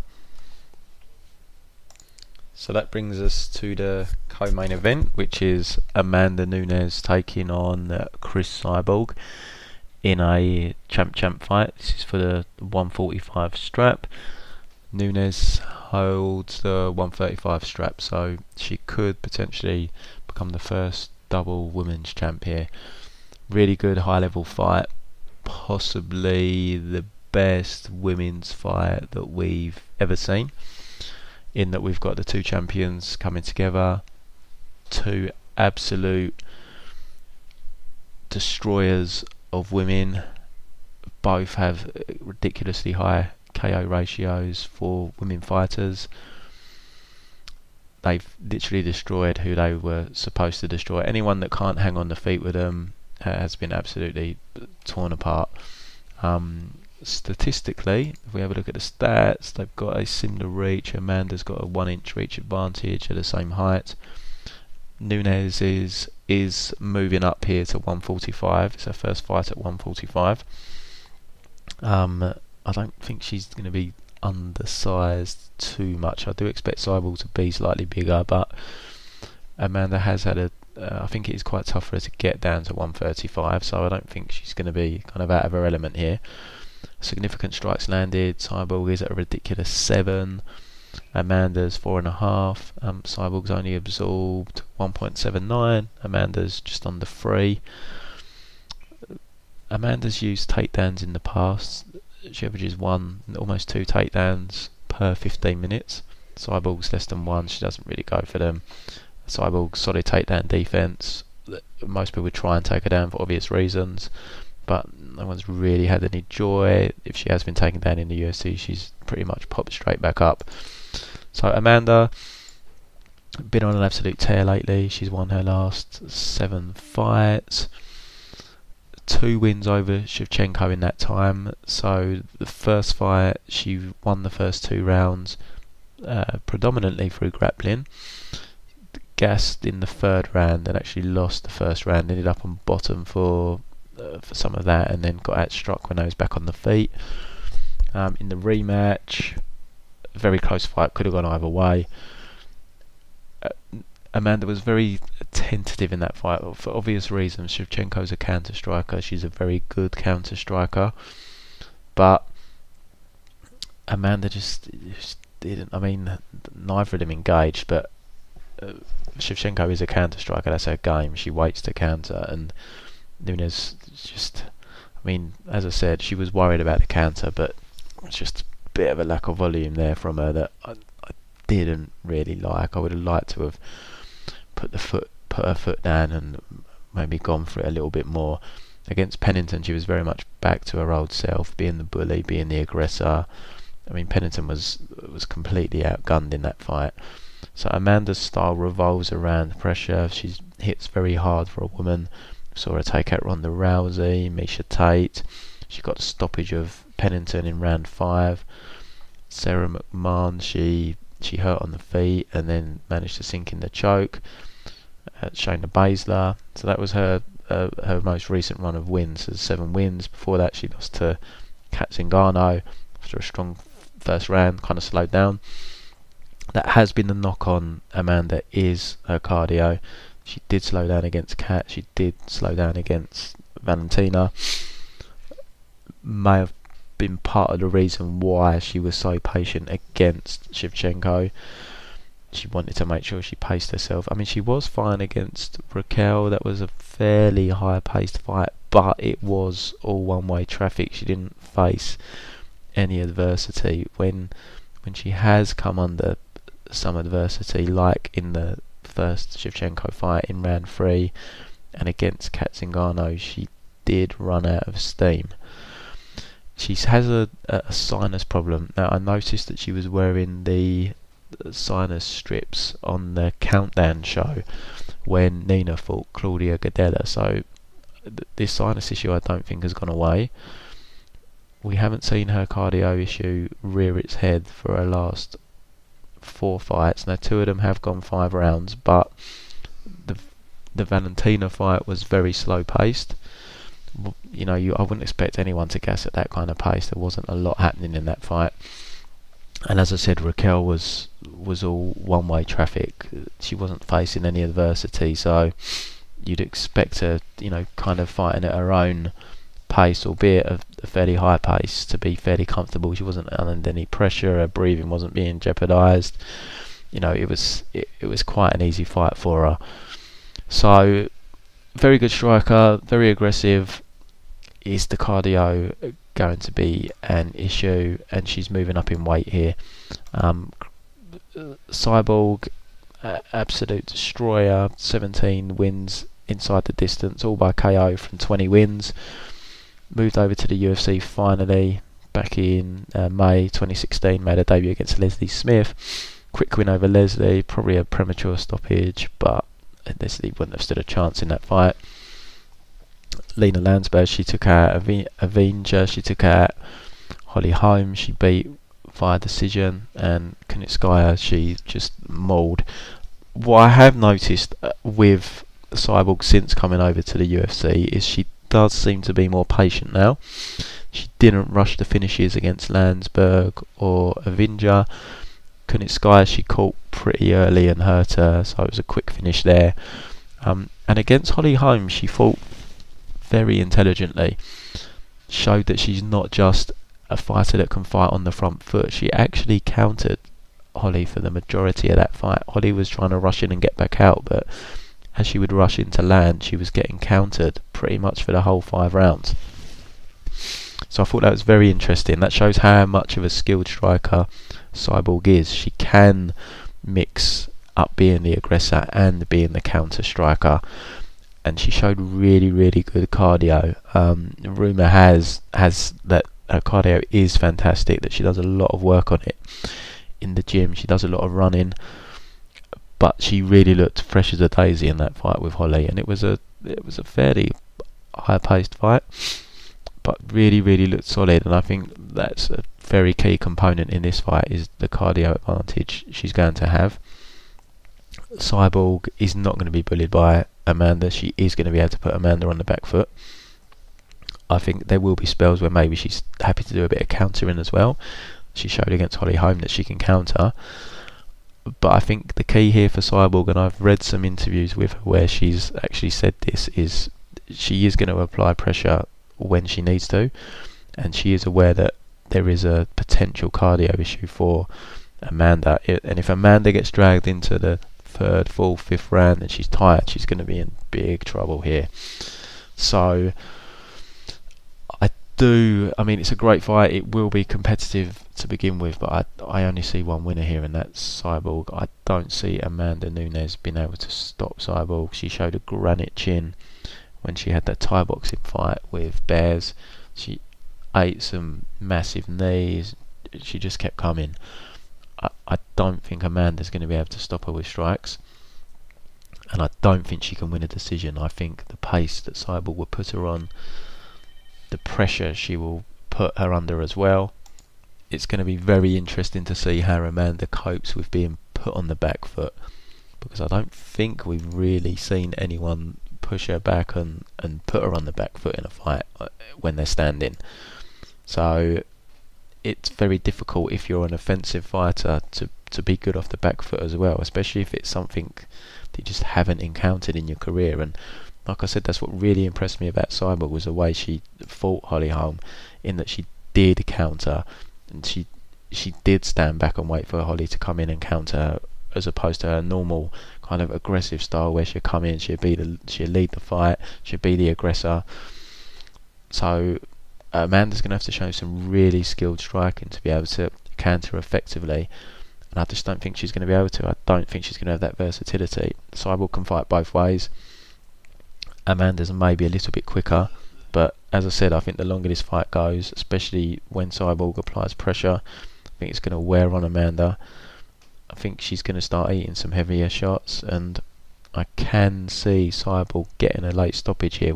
Amanda has been stopped before with strikes. Zingano stopped her. Okay, it was from the mount, but she still got stopped with strikes. Alexis Davis stopped her. We're going back a few years now, but she did get stopped, so she has been stopped in the past. So if they can do it, I know Amanda's improved a lot, but Cyborg can definitely stop her. So one of my more confident picks, I think, on this card is Cyborg. The line is -245, I believe. Yep, still holding at -245. I just struggle to see a path for Amanda here. I can't see her winning the decision. I can't see her being able to knock Cyborg out either. But I do think this goes into the latter rounds. I definitely think, I know some of the odds have dropped for like starts round 2, starts round 3. I think they're definitely worth looking at. The over set at 2.5. That does surprise me. -145. I definitely think that's playable as well. I mean, these are both big hitters, but I think the odds setters are kind of overestimating there. I do think Cyborg will be patient. I don't think she's going to come out and try and blitz her. I don't think Amanda's going to do that either, because she's going to be conscious of her cardio. I can see this being not slow paced, but I can see it being, both a little bit cautious to begin with, and I think as Cyborg starts finding her timing, as she starts applying more and more pressure, being more successful. But definitely think the over's definitely worth a look there at -145. Fight starts for round 3 is -158. So that's not a bad play either. Starts round 3. Yeah, definitely like them props, and I do like Cyborg here. I do think she's going to retain her title, and I do think she can get a late stoppage. Cyborg by KO is, I can only see inside the distance at the moment, but I can't imagine, she's never got a submission, so I can't see that being much different to the KO line, which is, in fact I can't see Cyborg inside the distance, it's just showing me Nunes inside the distance. So that'd be interesting to see what Cyborg inside the distance is, but yeah, I'm going with Cyborg here to keep the title and shut down Amanda in the latter part of the fight. Now we move to the main event and the return of the GOAT, Jon Jones, rematching Alexander Gustafsson. Hard to believe that they had their first fight now over 5 years ago. I don't know where that time's gone, and really it's a case of what ifs for both of them, because in that time Jon's only fought 4 times. Quite incredible, he's only fought 4 times in over 5 years. And then Gustafsson as well, he's only fought 5 times since then. So Jon's obviously, as we know, he's had some well documented struggles outside of the cage. He's coming back from a drug suspension. Gustafsson has just suffered a lot of injuries, unfortunately, so it's kind of really sad that they've both, in 2 different ways, had their careers blighted since their first encounter. So this is going to be Gus's first fight in about 18 months, and the same for Jon Jones, around 18 months as well. So they've both been out for a year and a half. I don't really think ring rust is going to play too much of a factor here, because they are both at the top of the tree. They're the 2 best, or 2 of the best at their weight class. Obviously we've got DC as well, although he's moved up to heavyweight now. So with light heavyweight, realistically, we're probably looking at the 2 best in the division. Kind of a lot of question marks coming into this fight. Is Jon Jones the same fighter, supplement free? I think he is. Probably going to be. He is that good. I mean, the man's he's never been defeated outside of a disqualification loss. The guy is just so good. He's just so well rounded. Good striking, good wrestling, good ground game. Only real knock on him is that he doesn't really possess much power, albeit we saw him knock out Daniel Cormier in his last fight when he landed the head kick. Alexander Gustafsson, since the first fight, he beat Jimmy Manuwa, got knocked out by Anthony Johnson, had an absolute war with Daniel Cormier where he lost a split decision, and then he came back a year later, fought Jan Blachowicz. Didn't look great in that fight, had real problems on the feet with Jan.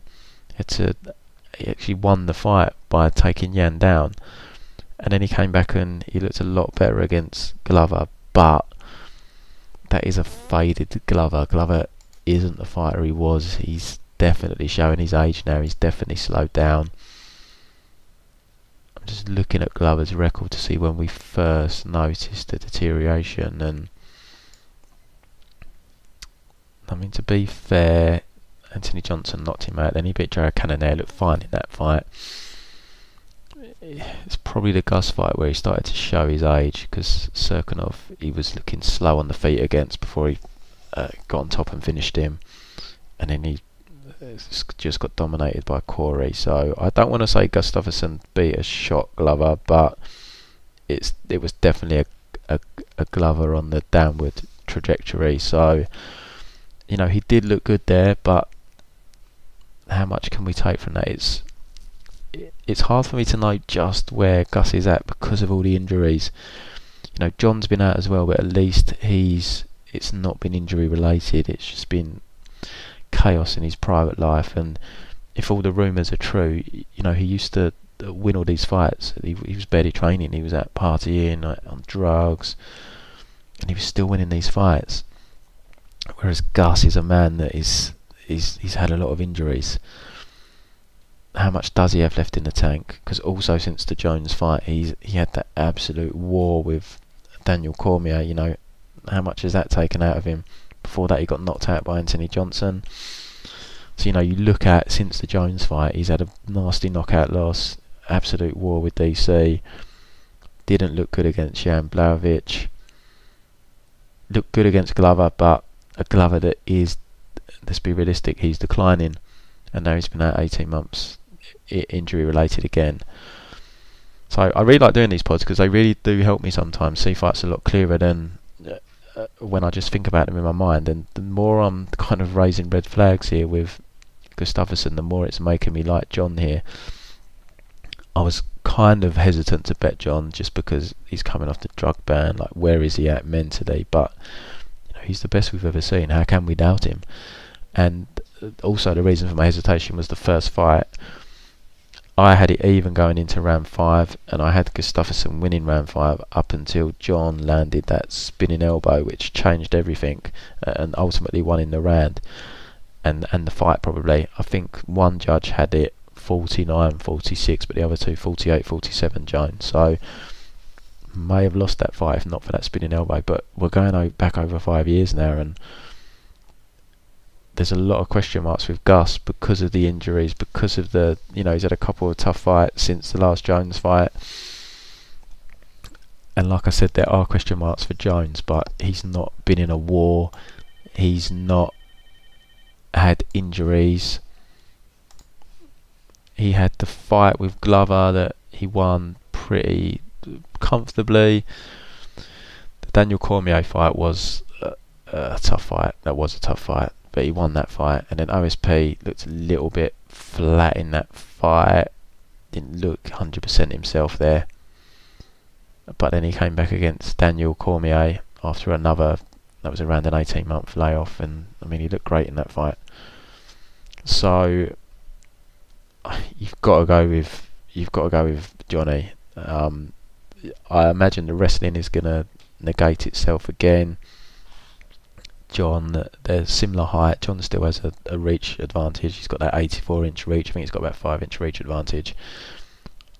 Like the last fight, I can't see really the wrestling plan out here. I think it's going to be on the feet. It's going to be a range striking battle like last time. And I just think John's just going to be too much for Gus. I think it probably goes to a decision again. As we said before, he doesn't have the most power. Bones, he landed the head kick on DC, but you know, in terms of more strikes that are more likely to land in terms of punches and so forth, I can't see him knocking out Gus. So I think Jones is going to come back here and win a decision, but I think he's going to do it more decisively than the first fight. It's going to be interesting to see how their games have evolved, how they've changed, because it's been over 5 years. We haven't seen either of them nearly enough as we should have done in the last 5 years.